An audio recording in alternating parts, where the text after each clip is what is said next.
목요일입니다. 오늘은 박병주 MBN골드 매니저와 이야기 나눠보도록 하죠. 매니저님 안녕하십니까? 네, 반갑습니다. 네, 오늘도 이슈가 정말 많이 쏟아져 나왔습니다. 네. 저희가 바쁜데 하나하나 파헤쳐보도록 할게요. 저희 첫 번째 이슈는 고려 아연에 대한 이슈 한번 체크해보도록 할까요?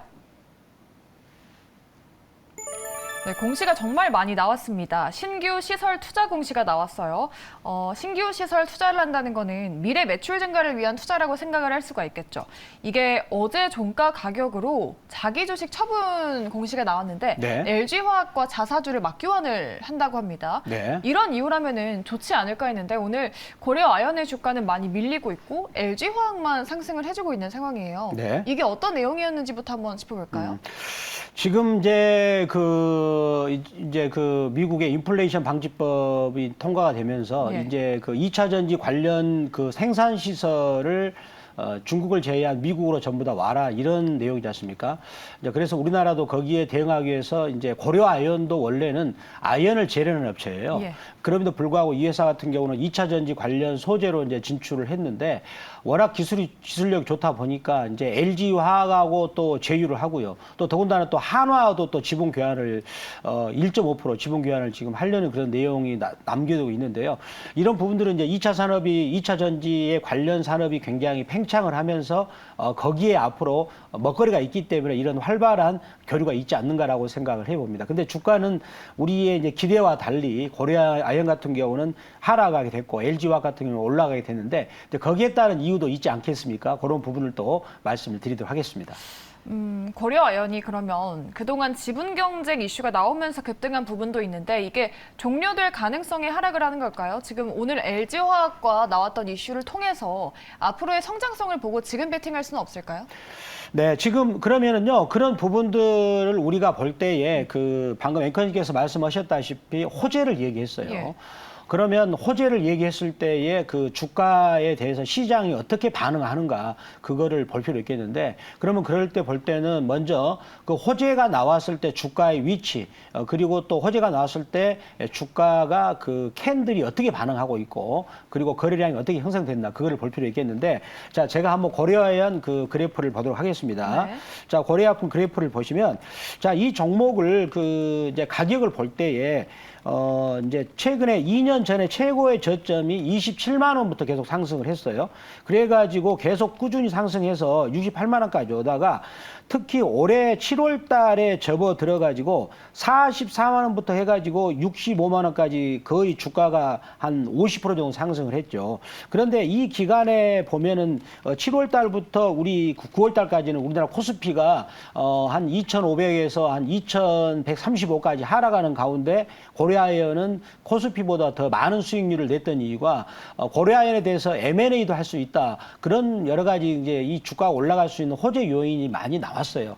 즉 주가는 방금 앵커님께서 말씀했던 그런 호재들을 이미 이제 반영을 했다는 것이죠. 그래서 그러면은 호재라는 그런 좋은 뉴스죠. 왜냐하면 LG화하고 제휴를 하니까 얼마나 좋은 뉴스입니까? 네. 그런데 주가는 보시면은요. 어제 그 고점을 뚫면서 어제도 살짝 호재가 아마 뉴스가 나왔을 거예요. 그런 호재가 나왔는데 윗골이 도지형 캔들을 만들고 거래량이 터졌죠. 근래에 보다 많은 거래량이 더 터지면서 주가는 오히려 하락 신호를 줬고요.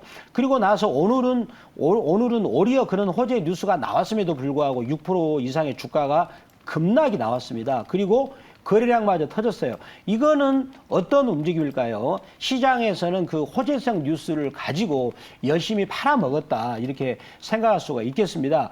그렇다면 이런 어떤 거래량이 터지면서 주가가 고점에서 이런 캔들이 나온다는 것은 주가는 추가적으로 하락할 여지가 크다 이렇게 말씀드리겠고 또 덧붙여서 지금 그 전 세계적으로 경기가 팽창으로 가는 국면이 아니라 계속해서 경기가 축소되는 경기가 좋지 않는 국면으로 가고 있습니다. 그런 상황에서 이런 호재가 나왔을 때는 그런 호재는 되게 보면 악재로 돌변을 하더라고요. 더군다나 오늘처럼 주가가 오히려 그 호재 뉴스를 반대라고 빠졌을 때는 정말로 조심을 해야 된다. 이런 경우는 호재 뉴스를 찾아서 뒤늦게 매수를 하면 안 된다라고 보고요. 오히려 그럴 때는 내가 물렸더라도 과감하게 매도하고 만약에 이익이 났다. 그런 경우는 빨리빨리 이익 실현하는 게 좋다. 이렇게 말씀을 드리도록 하겠습니다. 네. 고려 아이언은 보수적인 말씀을 주셨고 그럼 다른 추가적인 수혜주가 있을지 저희가 궁금한데 항상 이런 이슈가 나오면 밑단에서 수혜를 받을 종목들을 찾아보기 마련이잖아요. 네. 고려 아이언도 지금 미국에 니켈 관련한 업체를 인수하기도 했고 LG화학도 지금 소재 업체로 탈바꿈을 한 상황이잖아요. 네. 오늘도 뭐 리튬 관련주들 하이드로 리튬이라든지 대보 마그네틱스가 시세를 내줬는데 네네. 메이저님이 보고 계시는 다른 수혜주들이 있을까요? 저는 뭐 저 주변에 있는 수혜주를 볼 것이 아니라 네. LG화학을 보면 될 것 같아요. LG화학을 보면 매기는 직접 당사자잖아요. 예. 그리고 이제 그 LG화학 같은 경우는 고려과 아이언을 통해서 이제 원천적인 원소재를 확보한다는 그런 차원이 있지 않겠습니까? 그래서 이 LG화학이 그러면 수혜를 입는가는 결국은 시장에서 반응을 어떻게 나오는가라는 것이 되겠습니다. 우리가 그 나오는 어떤 재료의 가치를 판단할 때는 그냥 이게 두리뭉실하게 판단할 게 아니라 LG화학의 주가가 현재 어떻게 반응을 하고 있나 그것만 보시면 되겠죠. 그러면 한번 제가 그래프를 보시면서 네. 한번 설명을 드리도록 하겠습니다. 자, LG화학의 주가를 보면 이 종목이 이제 과거에 그 100만 원이 넘어가지고 105만 원까지 갔던 이제 경력이 있었는데 그렇죠. 그리고 나서 주가가 45만 원대까지 이제 급락이 나왔었거든요. 주가가 많이 빠졌죠. 그리고 나서 이제 호재성 뉴스가 나오면서 그런 부분들을 계속해서 좋게 저점을 높여가면서 반응을 해주고 있어요. 그리고 오늘 또 보면은 그 방금 고려 아이언과 지분을 맞교환했던 그런 호재성 뉴스를 이 회사는 긍정적으로, 즉 주가가 올라가니까 긍정적으로 반응을 해주고 있다. 저는 이렇게 평가를 할 수 있겠다라고 말씀드리겠고요. 하지만 이 종목도 지금 최근에 올해 최저점 대비 43만 7천 원에서 주가가 최근에 75만 원까지 주당 30만 원 정도, 그래서 약 한 70% 정도 상승했기 때문에 우리가 그 저점에서 얼마나 또 왔는가를 계산을 항상 해야 됩니다. 호재성 뉴스가 나왔을 때는. 따라서 여기서 추격 매수를 하거나 추가 매수하기보다는 갖고 있는 분들은 이제 서서히 이익 실현하는 것도 좋지 않는가. 왜 그럴까요? 저점에서 43만 7천 원대에서 지금 이 현재 72만 8천 원대는 상당폭의 상승했기 때문에 그렇게 신중하게 매매를 하기를 권유를 드립니다. 네, 이슈의 중심에 있는 LG화학의 밸류를 다시 한번 체크해 보자고 말씀드려봤습니다. 첫 번째 이슈 짚어봤고요. 저희 또 최근에 정부에서 여러 가지 규제 개선 로드맵을 내놓고 있는 요즘이죠. 다음으로는 이 소식 한번 다뤄보도록 하겠습니다. 네, 오늘 메타버스 관련주들이 움직일 만한 이슈가 나왔습니다. 정부에서 메타버스 윤리 원칙을 다음 주 월요일에 발표를 한다고 하죠. 지금 여러 가지 모멘텀이 메타버스 관련주 주가에 불을 지피고 있는데 정말 메타버스 종목들이 길고 긴 부침을 겪었잖아요, 메이저님. 네. 이제는 좀 고개를 들어줄 수 있을까요? 네, 지금 그 메타버스 관련 부분이 이제 우리가 그 작년까지 같은 경우는 메타버스 관련해서 그냥 이렇게 할 것이다. 예. 그런 성장성을 가지고 메타버스 관련 기업들이 적자남에도 불구하고 주가는 많이 잘 갔죠. 올랐어요. 그래서 자이언트 스텝이나 아니면 많은 종목들이 이제 주가가 저점 대비 10배 이상 오르곤 했었는데 그 뒤로 이제 막상 주가가 10배 이상 오르고 나서 보니까 적자라는 거죠. 그래서 주가들이 또 많이 빠졌습니다. 이제 그렇지만 대세는 메타버스 쪽으로 이제 흘러갈 수밖에 없습니다. 심지어 우리 그 매일경제 TV도 최근에는 이제 전에는 우리가 강연을 할 때에 오프라인에 강연을 했지 않습니까? 메타버스 강연도 하시잖아요. 그렇죠. 근데 저희 같은 경우는 현재는 이프렌드라는 메타버스 강연회를 저도 했습니다. 한 2번 정도 했었는데 뭐 실제로 강연하는 것은 거의 그 고객들하고 그 오프라인 얼굴을 맞대고 하는 것과 거의 비슷합니다. 메타버스 환경 안에서는 그 고객들이 이제 거기 시청자분들이 메타버스에서 자기 좌석이 있어가지고 전문가가 강연하는 걸 듣는 거거든요. 그래서 그러면 메타버스가 우리 이제 생활로 서서히 접어들고 있기 때문에 정부에서도 거기 메타버스 관련된 윤리 원칙을 이제 형식상 정하는 것 같아요. 그래서 내용을 보니까 호환성, 진정성 좀 추상적이지 않습니까? 네. 그렇지만 현재 그런 이렇게 가이드라인을 정하면서 서서히 메타버스 환경을 규칙을 만들어가는 그런 초기 단계이지 않을까라고 생각을 해봅니다. 그리고 이제 메타버스 관련된 그 이제 환경을 만들기 위해서 통신 같은 경우 우리가 쓰고 있는 5G는 좀 한계가 있다고 생각합니다. 그래서 이제는 거기 단계를 넘어선 6G 쪽으로 지금 통신 환경도 거기에 맞춰서 변화를 하고 있다. 이렇게 말씀드릴 수가 있겠습니다. 네. 메타버스 앞으로의 성장성을 다져주면서 정부 정책과 함께 긴 부침을 털어내고 올라가줄 수 있을지 기대해 보도록 하죠. 이렇게 두 번째 이슈는 메타버스 짚어봤고요. 세 번째는 저희가 이미 지난주부터 공략해서 수익을 내고 있는 제지주 한번 짚어보도록 하죠. 네, 제지주에 훈풍을 불어넣어줄 이슈가 오늘부터 시작됐습니다. 편의점이나 백화점에서 이제는 비닐 사용이 안 된다고 해요, 매니저님. 이제 종이로 대체해야 되지 않을까 싶으면서 대형 포장, 테림 포장, 한창 제지 같은 종목들이 오늘 급등세를 보여줬어요. 그런데 마감때 가면서 윗꼬리를 길게 달아서 이게 정말 반짝 테마인 건지 아니면 우리가 좀 길게 갈 거를 생각을 하고 실적을 체크하면서 들여다봐야 될까요? 제지주 어떻게 전략 잡을까요? 네, 지금 저도 이제 보고 있는데 테림 포장도 주가가 지금 방금 오늘 거래량을 터뜨리면서 많이 올라갔고요. 그리고 대형 포장도 보니까 오늘 평소 거래량보다 거래량이 많이 터졌어요. 지금 보면은 어제 거래량이 이제 평소에 36만 주였는데 오늘 같은 경우는 어제보다 거래량이 100배 이상의 많이 터졌는데 제가 이제 거래량을 왜 말씀드렸냐면 결국은 이제 우리 앵커님께서 말씀드렸던 그런 제지주에 관련 그런 내용들이 이제 일회성 뭐 비닐봉지나 이런 부분들을 사용하지 말고 종이로 사용하자. 따라서 그런 부분들이 제지주에 수혜될 것이다. 그래서 주가가 더 올라가느냐 마느냐 이게 가장 중요한 초점이 아니겠습니까?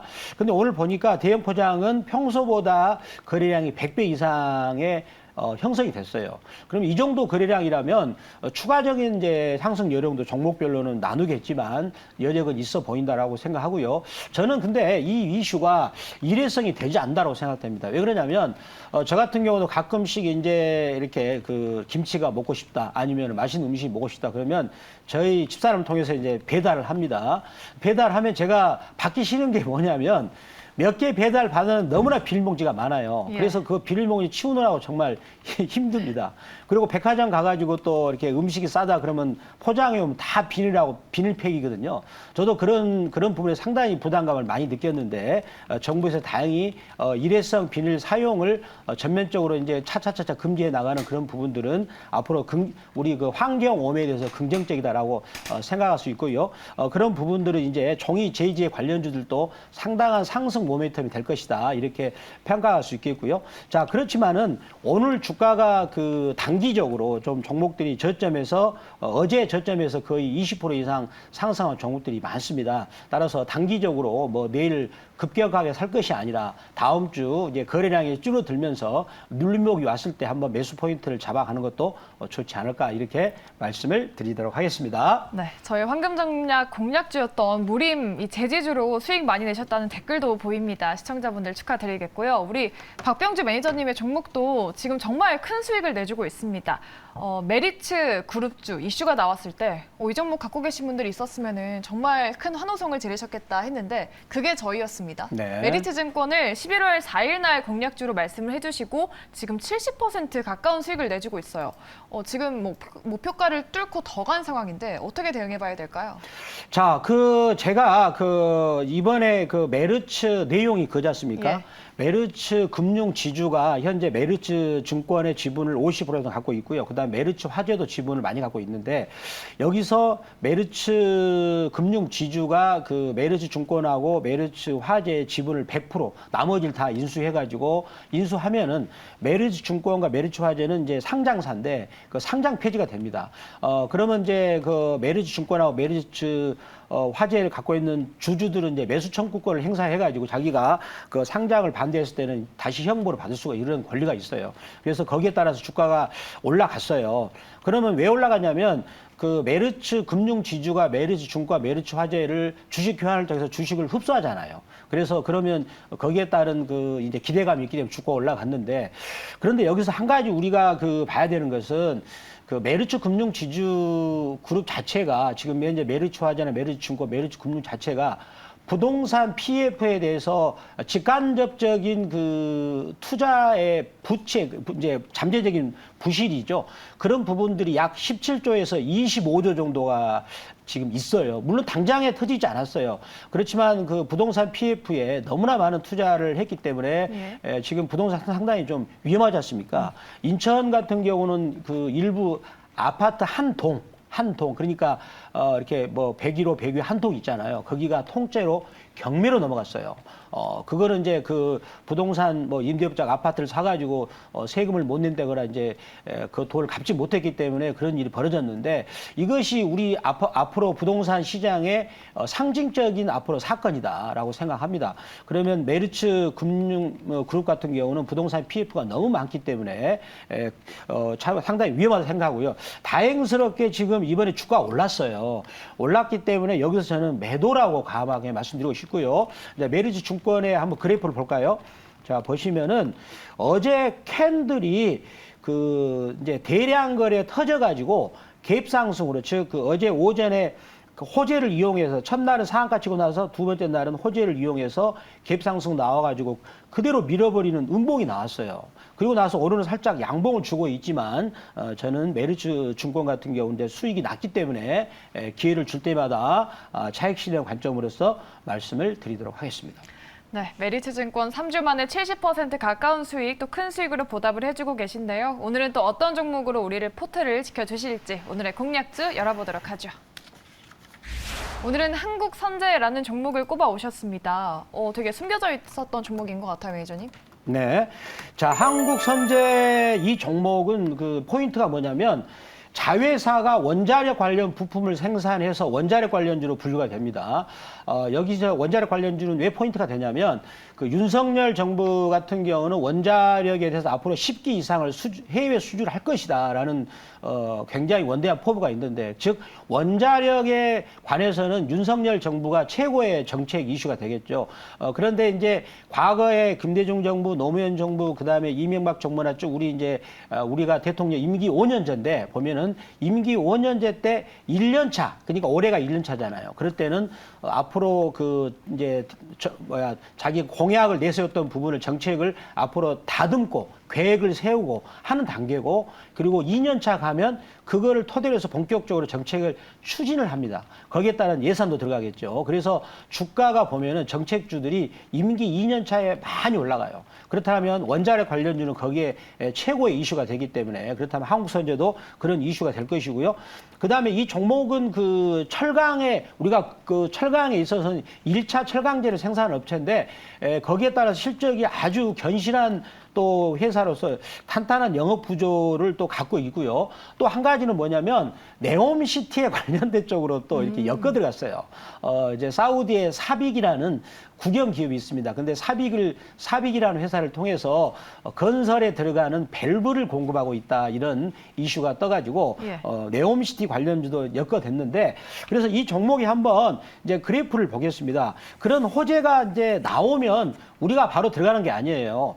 거기에 따라서 주가 위치가 주가가 상승할 만한 위치가 되는가를 꼼꼼히 이제 한번 보셔야 되겠는데 그 부분을 제가 한번 보면서 말씀을 드리도록 하겠습니다. 네. 자, 제가 이렇게 선을 쭉 그으면은 여기 부분에서 거래량이 잠잠했잖아요. 그렇죠? 거래량이 아주 없어요. 거래량이 아주 없다. 갑자기 거래량이 확 터지면서 여기서 옆으로 횡보하고 있죠. 이 횡보 자리가 중요합니다. 여기서 거래가 터졌을 때는 누군가는 호재를 보고 매수 세력이 들어왔잖아요. 근데 이 사람들도 아직 돈을 못 벌었어요. 지금 돈 번 흔적 있나요? 없잖아요. 더 올라가야 자기들도 이문이 남겠죠. 그리고 그렇다면 앞으로 더 끌어올리기 위해서 옆으로 횡보를 하면서 그 에너지를 집결하고 있는 모양이 보입니다. 그것은 거래량이 바짝 줄어들었잖아요. 따라서 이 종목은 실적도 좋고 그다음에 원자력 관련 재료도 있고 그리고 네옴시티 관련 재료가 아직 살아있기 때문에 저는 추가적인 상승 여력이 있다라고 말씀을 드리겠습니다. 자, 그러면서 지금 매수 가격은 이 정도 되는 수준에서 매수해도 될 것 같아요. 그래서 매수는 5,170원 이 정도 매수해도 될 것 같고요. 1차 목표가는 6,120원 그리고 손절가는 4,300원 말씀을 드리도록 하겠습니다.